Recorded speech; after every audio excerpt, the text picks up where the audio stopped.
This is Leaders in the Trenches, and your host today is Gene Hammett. Hi, this is Gene Hammett. I'm your host at Leaders in the Trenches. My question for you today is, do you feel like your compensation plan is aligned with your culture? Meaning, are you paying people in a way that really supports the culture and growth of the company? Well, that one question and many, many more is inside today's episode because we're going to talk about compensation. We're going to talk about the importance of culture, how those things kind of fit together, and really what that means for the growth of your business. Our special guest today is Anita Grantham. She's with Pluralsight. She's helped them build a culture so that it is something they can be proud of. It's something that can live beyond, the role she's in right now, because what she's done in changing the structure and the framework of how culture is defined is really helping the company perform at a higher level, make more money, and people are showing up, really owning what they do. We talked about ownership. We talked about vision and values. We talked about what goes beyond those things. And in today's interview, you're going to have more of that with Anita. Hi, Anita. How are you? I'm great, Gene. How are you? Well, I am excited to have you here on the show, Leaders in the Trenches. You were introduced by someone we interviewed before for an article, and it was great to know that you're making an impact outside your work. But we're going to talk today about what you're doing inside the company that you work with. And before we get into that, I'd love for you to tell them a little bit about you personally and about who you serve with the company Pluralsight. Yeah, sure. So I am a leader who's passionate about creating great places to work. Anywhere I've been, that's been my mission. I've always worked for wonderful founders that are committed to creating a vision and a mission that can change the world. And from there, we generate a culture to do that. So whether it's owning my own small business, whether it's working for enterprise customers, whatever that is, we've used the same process. And here at Pluralsight, our mission is to democratize technology learning, and we are the technology skills platform. So any company of any size can get on our platform and leverage our content to grow their engineers and their developers to get through the digital transformation that they're going through. Well, I appreciate you sharing that with us. And I guess I want to kick this off with, you mentioned about working with other companies that are best places to work. I mean, that is a title. I think of it as an award that some company wins. Have you actually worked at companies that have won those awards? Yes, I've worked at two. The Best Places to Work list is generated by Fortune magazine, and it's actually a number of different criteria to make the list. The most important thing is that it's generated by the population of employees. So they have a whole list of data sets and questions they ask. The team members answer the questions, and by the scores, you are placed onto a list. So thousands of different companies apply, and they've divided the list from best places to best small places, best places for females, best places for technologists, etc. And then you're awarded these awards. So it's a great honor to be on it. It's a wonderful list. I remember the first time I was speaking at a conference, and the CEO of the company was giving their normal introduction, and they were very proud of 4 or 5 different categories of best places to work. And I wasn't a customer of their software, but I remember thinking to myself, I really would love to buy from companies where their employees love to work. Do you think that translates well in like expanding the growth of the business? I do. I was listening to an earlier podcast where you had a guest and you talked about, do you focus on the customer or the employee? And I think in there you agree that you focus on the employee. And I'm a big fan of that, because when you focus on the employee and the employee feels loved and cared for and committed to, they're actually going to show up that way to their customer. So I just think that's the only way to do it. Well, I tell you from that research, if you haven't heard that podcast specifically, I was quoting my most recent research of talking to Inc. 5000 level CEOs, so the fastest growing companies in North America, and they are 94.1% agree that it's employee first. Mm-hmm. It's never an easy question for them, but most of them swing toward, we've got to put the people first so that they can put the customers first. Absolutely. Absolutely. If they don't feel cared for first, it won't happen for our customers. So, I think a lot of times culture is something that, leaders should be thinking about when they have as few as 2, 3, 4 employees, because what those initial employees bring on board tends to carry out through the organization, because they're hiring the next level of people. They're working with them day in and day out. Have you seen that that's easier to do when you have just a few handful of employees? I think there's a few things around it. So first, at that phase, the culture always emulates the founder. And oftentimes the founder doesn't recognize the reach that he or she has to the employees, but it shows up in demonstration. And we have culture whether we are intentional about it or not. So I do see that happening, and the founder's really engaged, they're working really hard, they're getting their business figured out, and before they know it, they have a culture. And it went from 3 employees to 5 to 8 to 10 to 25. And then all of a sudden they're like, well, let's define this thing, but it's already there. And usually they ask the question when something's not working. And they're like, but how did it get there? And so what I love to do with founders is say, look in the mirror. Like, who are you as a human? Who are you as a leader? And that is going to tell you the culture that you have. Now, if you don't like your results, and for me, the most important results I look for are growth, revenue growth, I think is an indicator. And if you're not growing, why is that? What's holding you back? What in your culture? What is it about you as a founder that's holding you back? And then from there, we can get more prescriptive and intentional about how we fine tune it. So it's built for scale. But the biggest challenge founders have in that is they actually have to show up in that new modality for the rest of the growth of their company. They actually have to almost give up who they are as a human and be subservient to who their business is going to be to perpetuate growth of their business. And that's often why most companies, a lot of founders don't get out of the gate with it. So you said the word servant, and, since you're talking about that, are you a fan of like a servant leadership in a traditional sense? I am in philosophy. Absolutely. I line up around that. What is it that you like about it? And then what maybe are the limitations of it? That's a great question. I think servant leadership in philosophy means that you are in service to the mission, to the customer. And I don't usually like the word employee, so I like to use the word team member. So You're in service to those 3 customers, if you will. You're a customer to the mission, you're a customer to your customer, and you're a customer to your team member. And if you're truly coming as a servant, there isn't anything I wouldn't be willing to hear that supports that. So I can take any type of feedback or criticism or anything in the spirit of those things. Where I think servant leadership sometimes gets misconstrued is how it translates into performance, meaning that I can hear you, but hearing you doesn't mean I agree with you. And as a leader or as a founder of a business of any size, I have to be willing to call the shot. And does my team member get behind me and go forward even if they disagree? And that's where sometimes people are like, well, you're not hearing me. Well, I can hear you. This is the vision. This is the shot we've called. We're going to go forward in this direction. Will you back me? And do you trust that if I'm wrong, I will come back and re-architect it and own it? Yeah. I don't know if you know, a big part of the message that I give, on stages and whatnot is this whole message of ownership.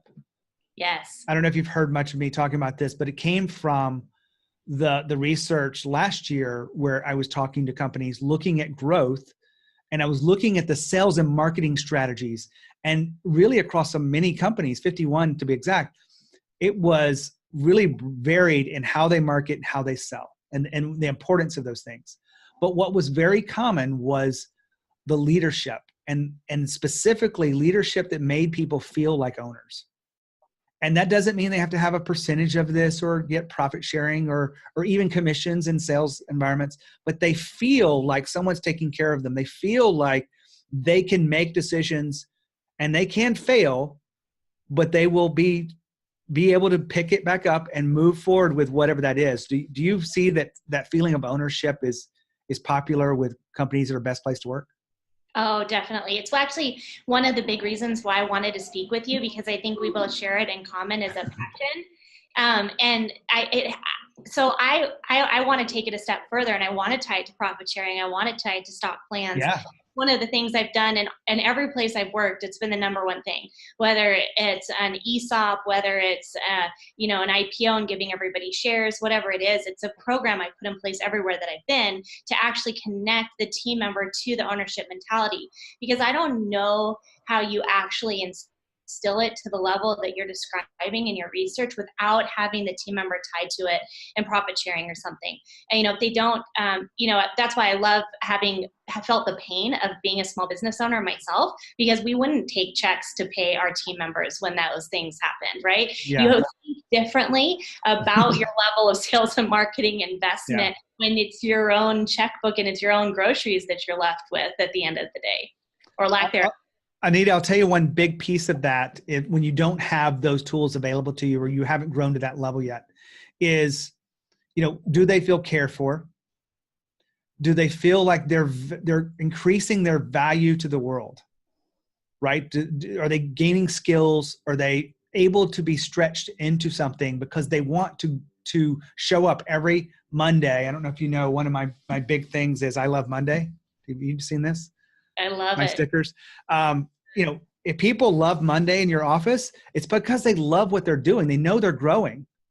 And if you have those things, you really do have that sense of ownership, even if you don't have. Now, it's amplified with things like compensation and actual stakes of ownership. So I want to dive into some of the pre-prepared questions I have for you today. Can I say one thing about this one, because I'm super passionate about it?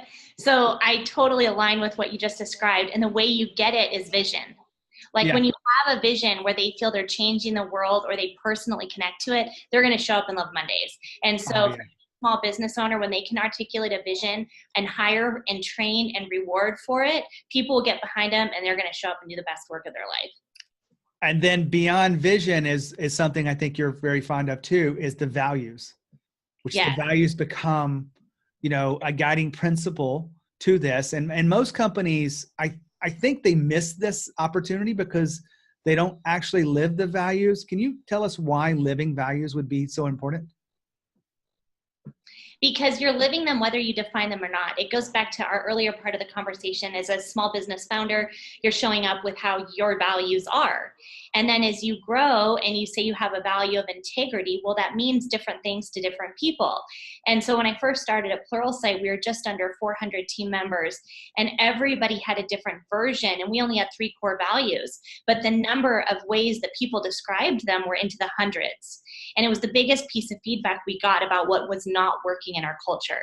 And so we said, all right, well then let's create evolved core values and let's define them together. What matters for you to meet this vision? Let's create the core values. We listed powerful and non-powerful behaviors under each core value. And that way you and I, Jean, in a conversation could coach each other to it. Hey, Jean, the way you left me in this experience showed up non-powerfully for me because I didn't feel heard by you. Is that what you intended? And it's all in the context of the behaviors of the value tying to the vision, and we're able to have something that we can actually be actionable in. And so if you go to the trouble of doing core values, but you don't know what behaviors map to them, you're just wasting a ton of time. And people will take that upon themselves to say, this is what integrity is to me. And if it's different to you, then I don't know what to do, and I'm not held accountable to it, and I'm not rewarded on it. There's 2 pieces in there that I just love that you brought up. One of them is about the creation of the values themselves. It's typical for some leader to be sit in this room with a conference room with 3 or 4 people and go, what are our values? What really means something to us? And it's a completely different experience if they're involving, dozens of people that create the values of the entire company. It may not be everyone if your company's so big, but if you have a cross section of different people from engineering and technology and customer service, and they're represented and they feel represented and they're coming up with it. Do you see that as a much more powerful way to develop the values, is doing it, letting the team members do it as opposed to letting leadership do it? I see that as so impactful. And I think it's a combination of both. We just completed this process for our Vision 2022. And our founder created the first version of it, shipped it out about 4 or 5 months ago, and we've been iterating on it ever since. And we've been feedback all around the company. So he gave like a first draft to say, how does this land for you? And people all around the company have been asking questions, asking for clarity. Hey, did you think about this? What about this? And now we're pushing back out our final version. So I actually would challenge and say, it doesn't matter how big or small you are. With technology today, you are missing the boat. If you care about your customers, you want your frontline team members giving input into your vision and values. Otherwise, it's not connected. So one of the phrases I say from the stage, Anita, is if you want someone to own the goal, let them own the process. Yeah. And if they own the process of creating the values, they are much more likely to actually live by them. Right? And then they'll evangelize it too. They'll be a role model. They'll be in demonstration. They'll be coaching and learning and growing. And it's tied exactly into how we look at performance. Exactly. Now, the second piece that I mentioned behind this, and we don't have to go too deep into it, but it's around operationalizing the values is what I say. It is a process of mapping behaviors to what core values are. Mm-hmm. And you've got to have additional layer beyond just those strong words or phrases that you put on the wall or whatever you do with them. People have to clearly know how it shows up, whether it be in customer service, whether it be in sales, whether it be in just collaborating together. Is there any like one story that comes to mind that you could share with us about, a behavior or something that was just reinforced and really meant something to one of the companies you were at, or Pluralsight? Yeah, there's so many great examples of this. So one thing that would be interesting to talk through is we have a value of create with possibility. And the idea is that you don't look at things like I can't do it. And it's not the counterfeit isn't that you say yes to everything, but if I'm a salesperson and I recognize at the beginning of the quarter that my quota may be at risk, how am I creating with possibility to make sure that doesn't happen? Am I going to my peers and asking for help? Am I going to marketing and saying, what field events could we put together to make sure that I hit this? Am I going to my boss and saying, hey, just so you know, I see this gap. I feel like my quota may be at risk. These are the things I'm doing to get around it. What else could you help me create to make sure that I don't miss this quarter? And we actually had this conversation. It was at the end of the quarter. The team member said, look, I've been at risk this whole time. And I had a one-on-one session with him. And I said, when did you know you were at risk? He said, at the beginning of the quarter. And I said, great. Who did you talk to about it? I didn't talk to anybody about it. And I said, could you imagine what would have been created if you knew I was coming over here and I could have done an event for you with other CIOs and CTOs? Would you have been able to maybe get stuff done differently?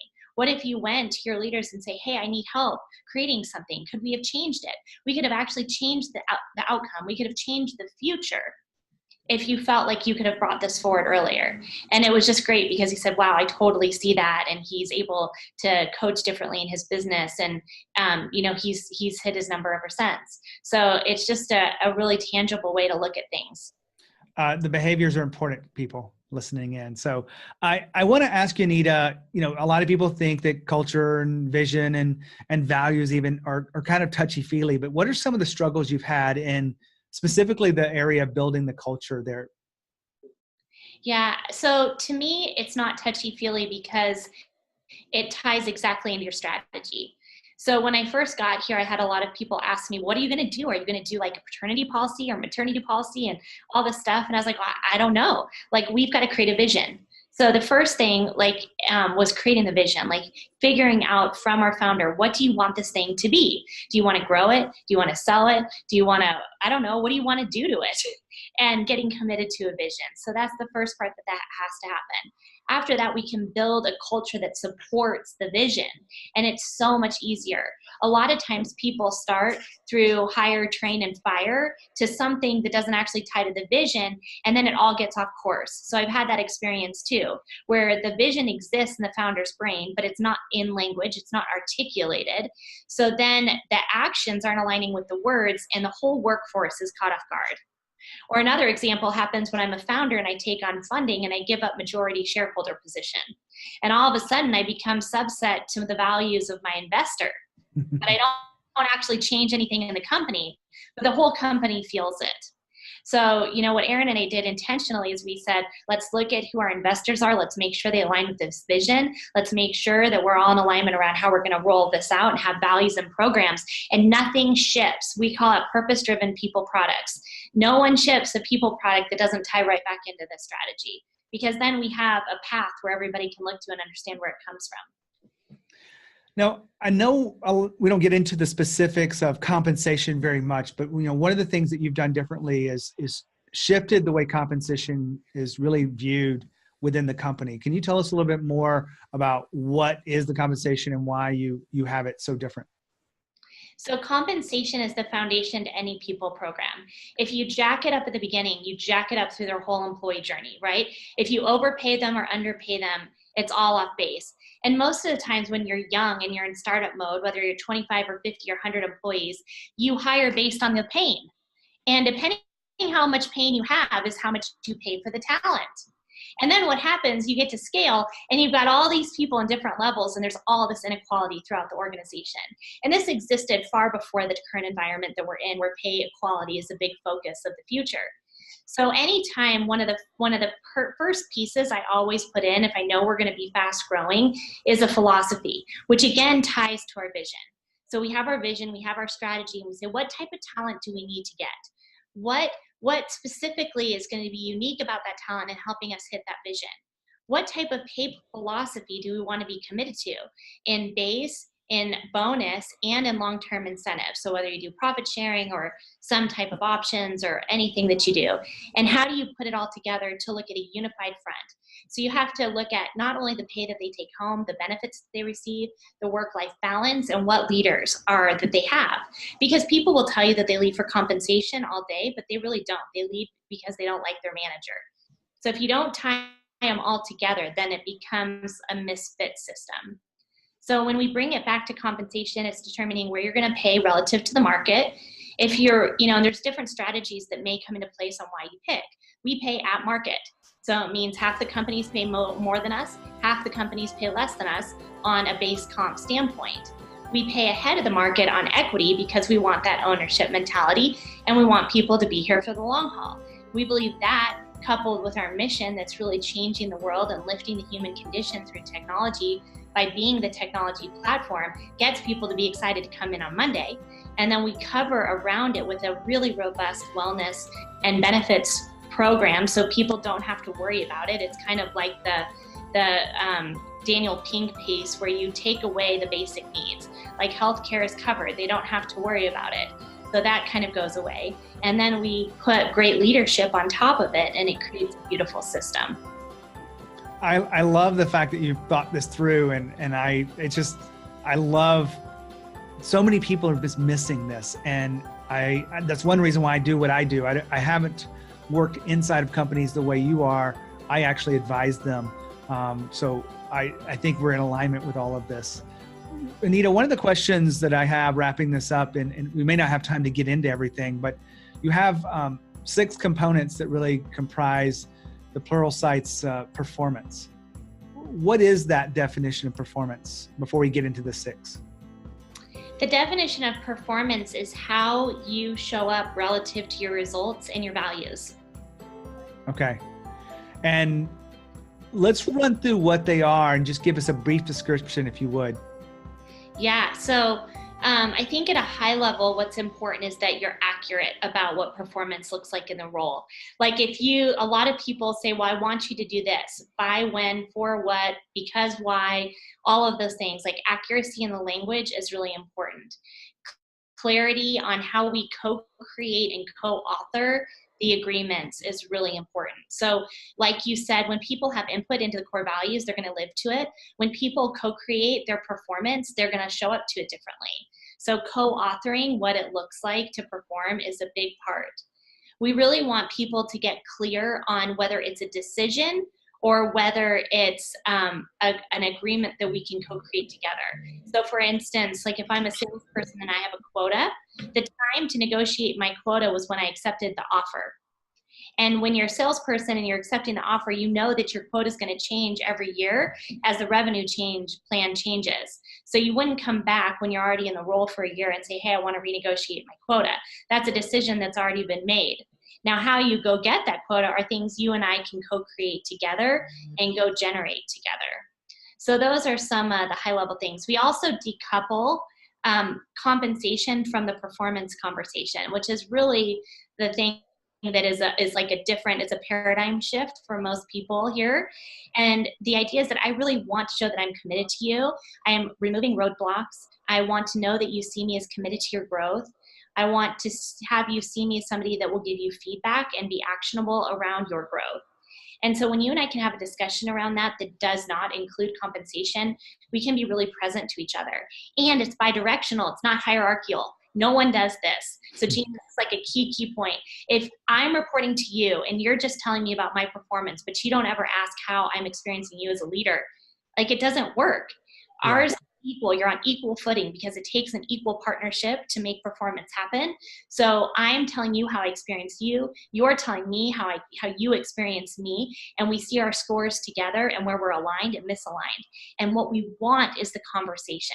That's why we call it the performance relating experience, meaning we are relating to each other as partners on this journey around our goals and the decisions that have been made in the business, and we're doing that independent. This is an input to compensation, but it is not the only input to the end goal of compensation. Well, I appreciate you kind of giving us a taste of that to give you an idea of how you think about building companies and building culture and really just how people grow together and they enjoy what they're doing, create that best place to work. We didn't get a chance to really talk about my next book, which is most likely right now looking like it's going to be around growth culture, which is how do you take some of the negative elements of a performance culture, which is measuring on metrics, and that's the only thing you measure people on, to really looking at the entire growth to the next level. So we'll have to do that in maybe another conversation, but I appreciate you being here. If our audience wanted to follow up with you or connect with you in some way, where would you direct them to? My Twitter handle is at Anita K. Gran. So we can connect that way, or on LinkedIn, or any way that's out there socially is a great place to start. Well, fantastic. I really enjoyed you being here. Thanks for being on Leaders in the Trenches. Thank you, Gene. I appreciate it. Fantastic interview. I love what I do. I love being able to talk to someone that is in the trenches like Anita, helping companies really figure out how to grow. Now, she's not available for hire as far as I know. She is actually someone who's in the role. We were talking after the video cut off, and she talked about how important it was to have coaching at all levels of the company. They have all of the leadership staff, all of the directors have some level of coaching that they are helping them get through their thinking, their performance, and everything going on with their business. And they've seen how impressive that is and how important it is to the business. So if you're thinking about coaching, if you're thinking about, what would it look like to work with a coach or have my team have a coach, maybe it's in workshop, maybe it's in some kind of scalable form, I'd be willing to talk to you about what that looks like. So if you're interested in coaching, if you're interested in growing your team or building that culture out, let me know, because I'd love to talk to you and see if it's a fit. Just reach out to me at genehammett.com. It's Gene@GeneHammett's the email. And if there's anything I can do for you, just make sure you ask.